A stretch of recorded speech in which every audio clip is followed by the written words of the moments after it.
Le ramadan, c'est festif, ça bouge, ça mange. On se retrouve en famille avec plein d'invités.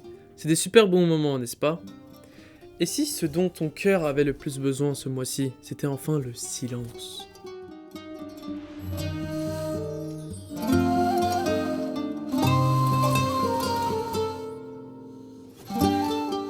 Regarde une journée type de ta vie, même pendant le ramadan. Tu te réveilles avec une alarme sur ton téléphone, tu checkes les messages, les notifs, tu prends ton petit déj de sourd avec peut-être du son en fond. Tu passes la journée entre cours, travail, transport, réseau. Dans les moments calmes, tu remplis le vide avec tes écouteurs, musique, podcast, short, n'importe quoi. Mais surtout, pas de silence. Et même pendant le ramadan, c'est pareil. Juste avec un peu plus de contenu religieux dans le flux. Tu peux écouter un rappel en faisant autre chose, mais ton cœur, lui, ne suit plus. Tu l'as peut-être déjà senti. Quand tu coupes enfin tout par manque de batterie, par exemple, tu te sens mal à l'aise. Le silence te met face à tes pensées, tes peurs, tes regrets. Tu préférerais presque rester fatigué, saturé, mais occupé. Résultat, tu jeûnes, tu pries, tu fais des choses bien extérieurement, mais à l'intérieur, il y a un bruit permanent. Impossible d'entendre quelque chose de plus profond. Yacine va donc nous apprendre aujourd'hui comment faire du ramadan un mois où on apprend aussi à jeûner du bruit, pour laisser un espace où on communique avec Allah Azza wa Jalla à travers le silence. Yacine est au taquet ces 10 derniers jours de ramadan. Il ne s'arrête plus entre les obligations quotidiennes, le rythme du ramadan et la colocation, il vit à 200 à l'heure. Pour lui, le silence, c'est gênant. Quand il est seul, il met toujours quelque chose en fond. Une série, de la musique, un live Twitch, une vidéo YouTube. Même quand il révise, il a besoin d'un fond sonore. Il se dit, ça m'aide à me concentrer. En vrai, ça l'aide surtout à ne jamais être seul avec lui-même. Pendant le ramadan, il se dit, je vais mettre plus de rappels, plus de Coran audio, plus de choses spirituelles dans mes oreilles. Mais ce qu'il ne change pas, c'est le fait de ne jamais s'arrêter. Durant la dernière dizaine de ramadan, Yacine constate un truc un peu douloureux. Il fait ce qu'il faut, mais il ne ressent pas grand-chose. Il prie, mais ses pensées partent. Il écoute du Coran, mais il continue à scroller en même temps. Il entend des rappels, mais dès que la vidéo se termine, il enchaîne sur autre chose. Une nuit, après Tarawih, il rentre chez lui. Tout le monde dort. Il s'assoit sur son lit, téléphone en main, prêt à lancer encore une vidéo et bam, son téléphone s'éteint. Le chargeur est trop loin et lui trop fatigué. Et là, il se pose une question simple. Est-ce que j'ai eu un seul moment de vrai silence aujourd'hui? Un seul moment où je me suis posé sans rien, sans son, juste moi et Allah. La réponse est non. Son vrai manque, ce n'est pas plus de contenu religieux. C'est un moment vide pour le laisser descendre en lui. Un soir, il reprend sa lecture des tafsirs de Ustad Saïd Nursi qui parle du jeûne des sens.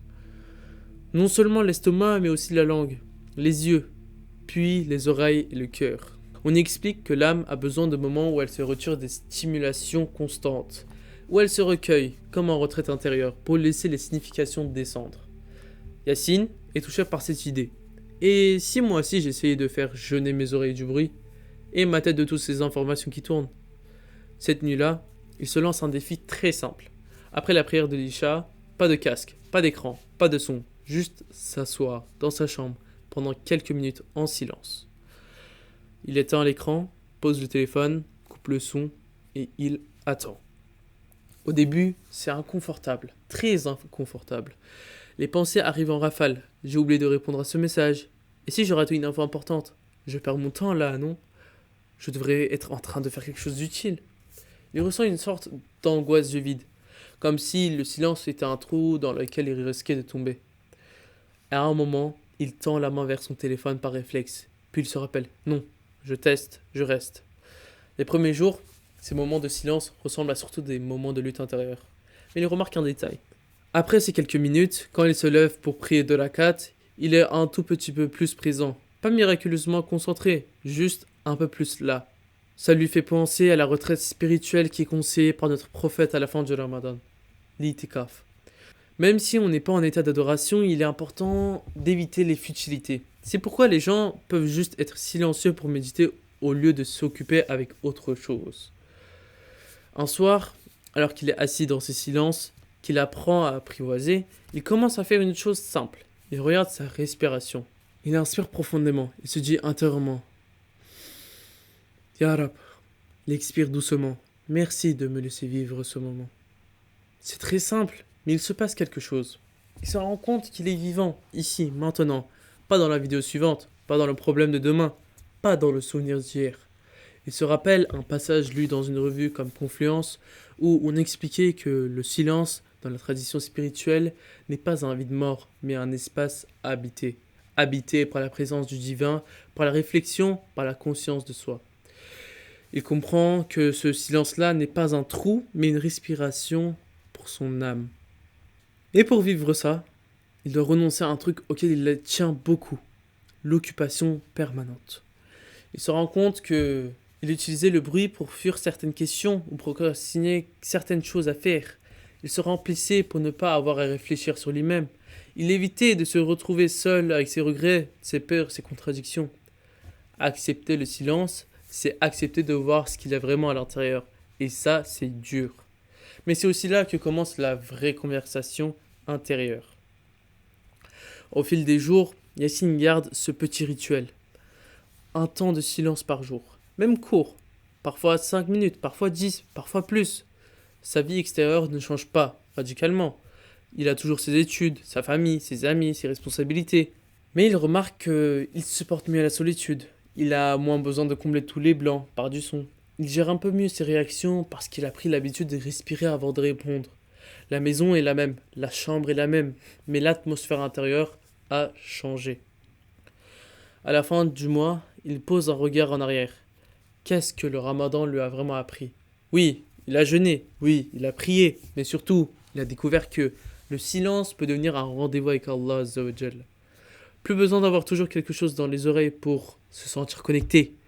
Il y a désormais des moments où il coupe tout, juste pour être là, respirer, parler à Allah Azza wa Jal sans bruit. Et toi? Peut-être que ce ramadan tu es appelé à la même transformation. Pas seulement multiplier les sons religieux, mais offrir à ton cœur de vrais instants de silence où tu peux enfin entendre ce qui se passe en toi et ce que Allah Azza wa Jalla veut te dire. Dans l'épisode précédent, on a lu la 11e invocation du Jawshan. Aujourd'hui, on continue ce chemin de lumière dans les noms et les appels. Ô celui qui connaît l'inconnu, ô celui qui pardonne sans cesse les péchés commis et répétés, ô celui qui cache les vices, ô celui qui dissipe les angoisses, ô celui qui fait passer les cœurs d'un état à un autre, ô celui qui embellit les cœurs, ô celui qui illumine les cœurs, ô le médecin des cœurs, ô le bien-aimé des cœurs, ô mon Seigneur qui rassure les cœurs et est l'ami des cœurs. Gloire à toi, ô Seigneur, pas d'autre divinité que toi. Nous implorons ton secours, protège-nous de l'enfer. Quand tu entends ces invocations, tu remarques. On ne te demande pas de raconter ta vie, on te demande de nommer le Tout-Puissant, de le reconnaître, de l'appeler. Et si, à partir d'aujourd'hui, tu as accepté que certains de tes doigts étaient aussi silencieux, juste toi, assis, conscient, répétant intérieurement, Yallah, tu sais, tu vois, tu entends, je suis là. Justement, voici l'article de Confluence qui parle du silence. Il se nomme Silence, Samt. L'auteur y explique que le samt, en langue des soufis, ce n'est pas juste se taire, c'est choisir de se taire. Pour éviter les paroles inutiles ou blessantes et pour laisser de la place à la réflexion, à l'autosurveillance, à la présence du Créateur. Il rappelle cette idée forte. On ne doit parler que lorsque c'est nécessaire et pour rechercher l'agrément d'Allah. Notre saint prophète sallallahu alayhi wa sallam a lui-même dit que celui qui croit en Allah et au jour du jour dernier dise du bien ou qu'il se taise. Bien que le silence soit généralement approuvé et conseillé, parler est parfois plus louable que se taire. Le silence, en d'autres termes, ce n'est pas toujours l'or, il est parfois d'argent. La sagesse, c'est de savoir quand l'un ou l'autre est demandé. Ce qui m'a particulièrement marqué, c'est quand il dit que le silence peut devenir une richesse spirituelle, un trésor secret pour ceux qui avancent sur le chemin, ou un signe de bonne manière pour tout croyant. Il décrit aussi 3 degrés de silence. Le premier, c'est le silence de la langue, on évite les paroles vaines. Le deuxième, c'est le silence de la langue et du cœur. On surveille aussi ses pensées ou ressentis. Et le troisième, c'est le silence des amoureux de l'absolu. Ils gardent leurs secrets avec lui au fond d'eux-mêmes. Tu vois comment ça rejoint notre histoire avec de Yacine? Lui, au début, il en était surtout au niveau 0, constamment avec du bruit, le bruit non-stop. Aucun espace pour se poser. Le ramadan lui a permis de goûter un peu au premier degré, fermer la source du bruit extérieur pour laisser un peu d'espace intérieur. Confluence fait ici un pont très beau entre tradition spirituelle et vie moderne. Dans un monde où tout le monde s'exprime en permanence, l'article te propose un acte presque révolutionnaire. Apprendre à te taire par choix devant Allah et à laisser le silence devenir un langage entre lui et toi. Et toi, tu peux te demander, est-ce que je laisse encore une place au simple dans ma vie ?